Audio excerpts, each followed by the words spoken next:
Episode 24, Part 2, Leaving the Quarter. Jackson Square sat quiet behind them as the trio stepped back into the roar of New Orleans.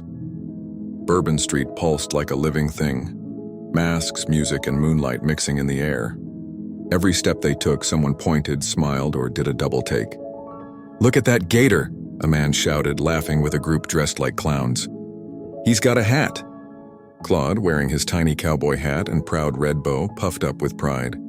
Another group stopped them for a photo, then another and another. Do I charge for this?" Claude asked, blinking in camera flashes. "Not unless they want an autograph," Sister smirked. They ducked into a quieter bar just off the main drag, lights low and jazz thick in the air. Pepper hopped onto a stool. The bartender, a kind-eyed woman with a skeleton painted on her cheek, raised an eyebrow. "Well, aren't you fancy?"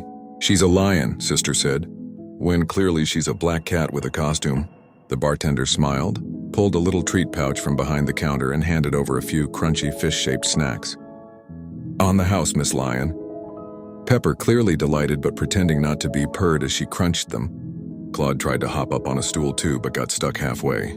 "Partner," the bartender laughed, "you're gonna need a bigger chair."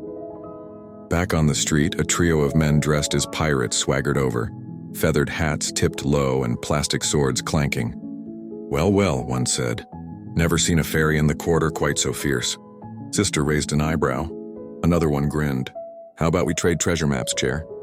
Before Sister could reply, Pepper leapt to her shoulder with a growl, and Claude bared his teeth in the friendliest but also not friendly way a gator could.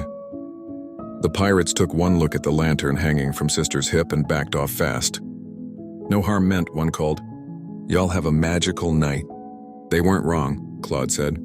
"You do look fierce," Sister chuckled. "Remind me to never dress up again." Later, they boarded a streetcar at the edge of the French Quarter.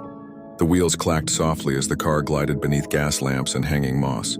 Pepper curled up on the seat beside Sister, licking fish crumbs from her paw.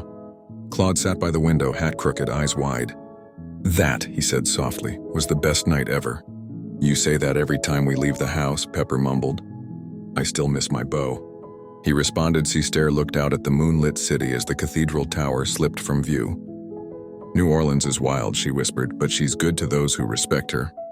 The lantern by her side flickered once, soft, warm, and stayed lit all the way home.